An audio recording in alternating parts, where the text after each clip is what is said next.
मनीष जायसवाल साहब मौजूद हैं, हजारीबाग के सांसद हैं, बीजेपी के कद्दावर नेताओं में शुमार हैं। और जिस तरीके से हाउस में प्रश्नकाल हो, ध्यानाकर्षण हो, जीरो आर हो या तारांकित सवाल हो, सदन में प्रश्नों की बौछार होती रही। और विधानसभा चुनाव झारखंड में जिस तरीके से हमने देखा और बिहार के जो नतीजे रहे वो पार्टी के लिए चेहरे पे सुकून लाने वाले रहे। अभी नगर निगम के चुनाव के शोर से पूरा झारखंड गुंजायमान है। खुद हमारे साथ हजारीबाग के सांसद मनीष जायसवाल साहब मौजूद हैं। सर, प्रदर्शन जो मेयर के चुनाव है, नगर निगम के जो चुनाव है, उस शोर में भाजपा समर्थित प्रत्याशियों का प्रदर्शन किस तरीके का होगा, कैसा होगा, कैसा आपको फील हो रहा है? देखिए, इसका जवाब देने के लिए ये जो सरकार का जो नोटिफिकेशन है कि चुनाव दलगत नहीं होगा, चुनाव व्यक्तिगत होगा, यही काफी है ये बताने के लिए कि ऑपोजिशन के कैंप में जो मतलब हमारे जो अभी रूलिंग पार्टी जो है उनके कैंप में एक हड़कंप है कि अगर हम दलगत कराते हैं तो भारतीय जनता पार्टी से जीतना मुश्किल है। आप इस चीज को ऐसे भी समझे कि पूरे देश में, लगभग पूरे देश में ये चुनाव दलगत हो गया। यहाँ तक मेयर का तो छोड़िए, वार्ड पार्षद का भी चुनाव जो है वो दलगत होता है। और दलगत इसलिए होता है कि जैसे हजारीबाग नगर निगम के में इसका बजट 30-40 करोड़ रुपया जरूर होगा, 500-700 लोग इसमें काम करते होंगे, तो जो भी मेयर आएगा उसका एक एलिजिबिलिटी का क्राइटेरिया होना चाहिए, का मतलब एक ऐसा व्यक्ति जो कि इस चीजों को चला सके। बिल्कुल। अगर कोई पार्टी, कोई भी पार्टी, केवल बीजेपी की बात नहीं कर रहा, सभी पार्टी जो अपने कैंडिडेट्स देते हैं तो उनमें उन कैंडिडेट का सिलेक्शन होता है इस आधार पर कि कौन नगर निगम को चला सकता है। आपने कर दिया कि कोई भी आएगा बैठ जाएगा, कोई भी आके बैठ जाएगा तो वो कैसे चला लेगा? फिर वही होगा कि जो नौकरशाह जो हावी रहता है वही हावी रहेगा। कोई विजनरी अगर नहीं आएगा तो इन चीजों का प्रॉब्लम होगा। आज अगर हम लोग अपने मेयर को जिताएंगे तो हम लोग उसका बैकअप भी करेंगे, उसका मार्गदर्शन भी करेंगे, उसको गाइड भी करेंगे कि कैसे हजारीबाग का जो है ये जो नगर निकाय है अच्छे से परफॉर्म करे, अच्छे से चले। तो ये जो एक निर्णय है यही आपको बताने के लिए काफी है कि जेएमएम और कांग्रेस के लोग घबराए हुए थे, इसीलिए इन्होंने इस चुनाव को दलगत नहीं करवाया। बिल्कुल। आगाज हमने देखा हाउस में, अंजाम किस तरीके का होगा। 2 सालों का वक्त लगभग लोकसभा चुनाव के होने वाले हैं और 2 सालों के वक्त में हजारीबाग की जनता ने बहुत कुछ पाया और जनता के वास्ते आगे आने वाले वक्त में और क्या क्या चीजें हैं। सर, 2 सालों का वक्त लगभग पूरा होने वाला है, हजारीबाग की जनता के सामने सौगात क्या, बड़ी चीजें क्या, बड़ी लकीर क्या? देखिए, केंद्र सरकार की जो योजनाएं हैं उसके बारे में ही रिस्पॉन्सिबल हूँ, उसी के बारे में बात करूंगा कि केंद्र की योजनाओं का इम्प्लीमेंटेशन में एक अगर छोड़ दिया जाए, इसका जो नल से जल की जो योजना है जिसको झारखंड की सरकार ने लगभग लूट सा ही लिया है और लगभग जो है केंद्र सरकार इसको जांच भी कर रही है। लोगों के घरों तक पाइप तो जरूर पहुंचे हैं लेकिन पानी पहुंचना मुश्किल लग रहा है, क्योंकि जिस तरीके का काम हुआ है, जिस तरीके का भ्रष्टाचार इसमें हुआ है, वो अपने आप में एक अजूबा ही सिद्ध होगा आने वाले समय में। बाकी आप राष्ट्रीय राजमार्ग का कहें, आप रेल का कहें, आप इवन एयरपोर्ट्स का कहें, तो इन सब मामलों को लेकर के हम लोगों ने प्रगति किया है। रेल का यहाँ दोहरीकरण का जो है हजारीबाग कोडरमा से लेकर बड़काकाना तक ये दोहरीकरण का काम ऑलरेडी प्रोसेस में आ गया है। हजारीबाग में कोचिंग डिपो बन रहा है, बड़काकाना में कोचिंग डिपो बन रहा है। इससे रेल सुविधा जो है ये यहाँ पर बढ़ जाएगी। एयरपोर्ट को लेकर के केंद्र सरकार ने पुनः राज्य सरकार को स्मारित किया है कि भाई आप जो है जमीन उपलब्ध कराएं तो हम लोग यहाँ पर हवाई अड्डा बनाएंगे।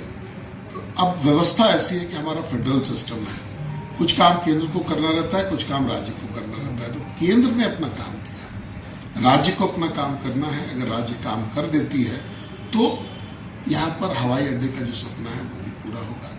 बाकी जो केंद्रीय योजनाएं हैं उनका हम लोग परस्पर जो है उसको हम लोग रिव्यू करते रहते हैं और प्रयास करते हैं कि लोगों तक वो लाभ पहुंचे। सर, जो अभी टेन्योर का बचा हुआ है, लगभग 3 सालों का वक्त बचा हुआ है लोकसभा के चुनाव में, तब तक मनीष जायसवाल सांसद है। सर, इन 3 सालों में जनता का ख्वाब, सपना पूरा होगा? हवाई जहाज से यहाँ से जाने का, फ्लाइट से यहाँ से जाने का। आपने बताया भी है कि ठीक है, जमीन देने की प्रक्रिया, जो भी चीजें राज्य सरकार के गेंद पाले में है, लेकिन आपके रहते ये ख्वाब, अरमान पूरे होंगे? देखिए, हम लोग लगातार मुख्यमंत्री जी पर दबाव भी बना रहे हैं, मुख्यमंत्री जी से मिल करके बात भी कर रहे हैं हम लोग कि भाई इस चीज को, इसको जो है क्लियर किया जाना चाहिए। लेकिन अभी तक कोई पहल नहीं हुआ है। लगता तो है कि मुख्यमंत्री जी को ईश्वर सबल करेगा और ये इस निर्णय में, लेकिन उसमें एक बहुत बड़ी बाधा है कि जो राज्य के जो फाइनेंसेस हैं, आप देख रहे होंगे कि राज्य में कोई भी काम आज के दिन में नहीं चल रहा है। न सड़कों पर काम चल रहा है, न पुलों पर काम चल रहा है, न तालाबों पर काम चल रहा है। सरकार का वित्तीय व्यवस्था जो है बिल्कुल गड़बड़ है, चरमराया हुआ है। जो प्लानिंग इन लोगों ने की थी, आज हमारे पास ठेकेदार आते हैं कि साहब 2-2 साल से काम बंद है, जो काम हम लोगों ने किया उसका पैसा पेमेंट नहीं हुआ है, अब हम अपनी पूंजी खा रहे हैं, इंस्टॉलमेंट्स नहीं दे पा रहे हैं, जो इक्विपमेंट्स हम लोगों ने खरीदा है। तो इन सब चीज़ों का कुल मिला जुला करके देखिए तो राज्य के वित्तीय चीज़ों से संबंध है। सरकार के पास पैसा नहीं होगा तो आगे का कोई काम भी होना मुश्किल दिखता है। उसी दौर से भी झारखंड की सरकार गुजर रही है। अब देखिए कब तक ये चीज़ों को अपने सुधार करें। झारखंड के विधानसभा के जो नतीजे आए वो माथे पर परेशानी के सबब बने। हालांकि बिहार चुनाव के नतीजे ने एनडीए को बहुत उत्साह दिया और बहुत जोश कार्यकर्ताओं में भरा। सर, वेस्ट बंगाल के चुनाव, असम के चुनाव, पार्टी का प्रदर्शन बिहार चुनाव की तरह ही होगा? तो देखिए, लोगों में ये विश्वास तो अटूट हो गया है कि अभी अगर इस देश का भला कर सकते हैं तो नरेंद्र मोदी जी कर सकते हैं, भारतीय जनता पार्टी कर सकती है। ये तो एकदम विश्वास चरम था। आप मेरे साथ किसी गांव पे चलिए, आप अगर जैसे किसी से भी पूछिएगा कि केकरा वोट देवे तो तुरंत ही बोलता है मोदिया के। यहाँ का ये लोकल भाषा है। जी जी जी। तो इस प्रकार की जिस व्यक्ति का लोकप्रियता हो तो बंगाल में भी है और असम में भी है। असम की सरकार तो एक्स्ट्राऑर्डिनरी काम कर रही है, देश के हित में भी काम कर रही है और प्रदेश का तो हम लोग को भी असम जाने का मौका मिला था। जितना डेवलपमेंट असम में अभी देखने को मिल रहा है उतना शायद पहले असम ने कभी नहीं किया। और अब जैसे हम लोग पहले नॉर्थ ईस्ट को जो एकदम से बोलते थे कि अविकसित है, ऐसा नॉर्थ ईस्ट के बारे में अब बोलना मुश्किल होगा। मोदी जी का भी फोकस रहा है और हेमंत बिश्वा शर्मा साहब ने भी बहुत काम किया है वहाँ पे। तो आसाम में तो कोई डाउट ही नहीं है कि वापस बीजेपी आ ही रही है। बंगाल में आप जानते हैं कि बंगाल का जो टिपिकल नेचर है और वहाँ पर बहुत सारे इन्फिल्ट्रेशंस अभी भी हैं। एसआईआर के बावजूद भी आपने देखा अभी भी हो रहा है। देखिए एसआईआर में क्या हुआ, अभी चुनाव आयोग को कुछ लोगों को, कुछ ऑफिशियल्स को जो है सस्पेंड करना पड़ा क्योंकि उन लोगों ने वहां पे राज्य सरकार के दबाव में वहां बेईमानी की। अब चीजें बहुत बड़ी बात बता रहे हैं सर कि ऐसा है। अब चीजें जो है देखिए, अब उसमें भी अगर रेगुलेशन को, नियम को पालन नहीं किया जाएगा और बोगस वोटर जो इलिजिटिमेट वोटर्स हैं वो रहेंगे तो चुनाव का नतीजा प्रभावित तो होगा ही। केंद्र सरकार ईमानदारी से प्रयास कर रही है।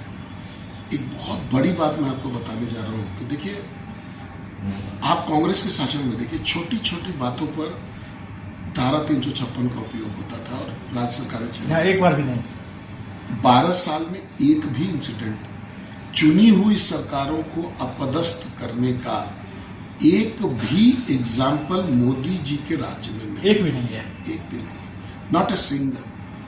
जबकि बंगाल में कौन सा कुकृत्य आज के दिन में लोगों ने नहीं देखा, लेकिन चूंकि राज्य की जनता ने उस सरकार को चुना है, जनता ही मालिक है, वो अगले चुनाव में फिर उसको चाहे तो दोबारा बिठाए या पदस्थ करे। बीच में अगर कोई स्पेशल काम हो तभी इस धारा का उपयोग होना चाहिए था। ये मोदी जी ने भी किया था। मनीष जायसवाल, जिनका आगाज ही अंजाम होता है हाउस में, हमने देखा प्रश्नों के जरिए लगातार चीजें होती रही और शायद प्रोसीडिंग में भी तमाम चीजें गई भी है। सर, बड़ी जिम्मेदारी से आप नवाजे जा सकते हैं। वेस्ट बंगाल के आसपास चुनाव के पहले शायद रिशफल है, मंत्रिमंडल का विस्तार भी है, हजारीबाग की जिम्मेदारी, हजारीबाग की हिस्सेदारी बड़े पैमाने पर हो सकती है। देखिए, भारतीय जनता पार्टी में जो है निर्णय लेने का अधिकार केवल केंद्रीय नेतृत्व को होता है और हम लोग कार्यकर्ता हैं, अपना काम को करते हैं। बाकी रास्ते में क्या आता है या क्या जाता है ये या तो आपका भाग्य निर्धारित करता है या हमारे जो सीनियर्स हैं वो निर्धारित करते हैं। इसमें हमारा कोई कमेंट नहीं है। सर, चलते चलते चूंकि आप बड़े नेताओं में शुमार हैं, जाहिर सी बात है सभी लोगों की नजरें भी आप पे हैं। एसआईआर को लेकर आपने बताया कि नहीं ठीक है, इन्फिल्ट्रेशन हो रहा है, अभी भी वहां पे कामकाज की जरूरत है।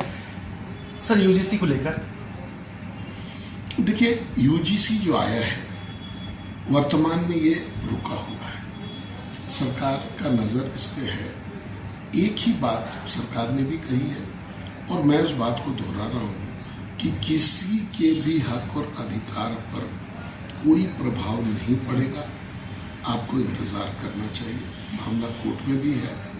कोर्ट के निर्णय के बाद में किसी को इस पर चिंता करने की जरूरत नहीं है। बड़ा बयान मनीष जायसवाल, हजारीबाग के सांसद। बीजेपी के कद्दावर नेता की तरफ से लोगों को परेशान होने की जरूरत नहीं है। केंद्र सरकार बेहतर और शानदार काम भी कर रही है। लोकल बॉडीज का चुनाव है, पहले ही इन्होंने बताया कि यहाँ पे भी हम जबरदस्त सफलता हासिल करेंगे। सर, स्थानीय निकाय के चुनाव में भाजपा समर्थित प्रत्याशियों का पूरे राज्य में बेहतर और अच्छा प्रदर्शन रहने वाला है। बिल्कुल। हम लोग 48 में हमको लगता है कि सभी सीटों पर जो है, अब एक दो का इधर उधर कहीं हो जाए तो हम लोग नहीं कह सकते। सूत्रा साफ होगा। 48 में से बिल्कुल 48 में से 48 पर हम लोग अच्छा धमकदार प्रदर्शन करने के लिए तैयार हैं। सर, जो जनता वोट करने वाले, आवाम जो वोट करने वाले, घरों से निकलने वाले हैं 23 तारीख को, बहुत कम वक्त बचाए, घंटों में बात करेंगे, उन सब के लिए आपके 2 शब्द अपील, विनती, आग्रह, मैसेज आपकी तरफ से। सर देखिए, सबसे पहला तो कुछ लोगों को बड़ा सरप्राइज मिलने वाला है। बहुत सारे ऐसे वोटर्स अभी होंगे जिन्होंने बैलेट पे कभी पहले वोट नहीं दिया होगा। हम लोग अभी चांद पे जा रहे हैं, लेकिन हमारी सरकार जो है बैलगाड़ी के जमाने में जाना चाहती है। इस मशीन के युग में, चुनाव के युग में जो है हमारी सरकार ने निर्णय लिया कि वो चुनाव बैलेट से कराएंगे। बैलेट में आप समझ सकते हैं कि किस नियत से बैलेट लूटना भी है, गिनती में भी बेईमानी करवानी है। इस नियत के साथ पहले से ये तर्क सरकार जो है ये आई है। तो लोग समझ रहे हैं कि नियति क्या है, और लोग अभी इस सरकार से तंग भी आ चुके हैं। जितना गुंडागर्दी है, जितना क्राइम है, जितना ड्रग्स का व्यापार है, गौ तस्करी चल रहा है, माइंस और मिनरल्स की लूट जो है वो सरेआम चल रही है। ड्रग्स का बहुत बड़ा प्रकोप, हर दूसरे घर में ड्रग्स की एंट्री हो गई है।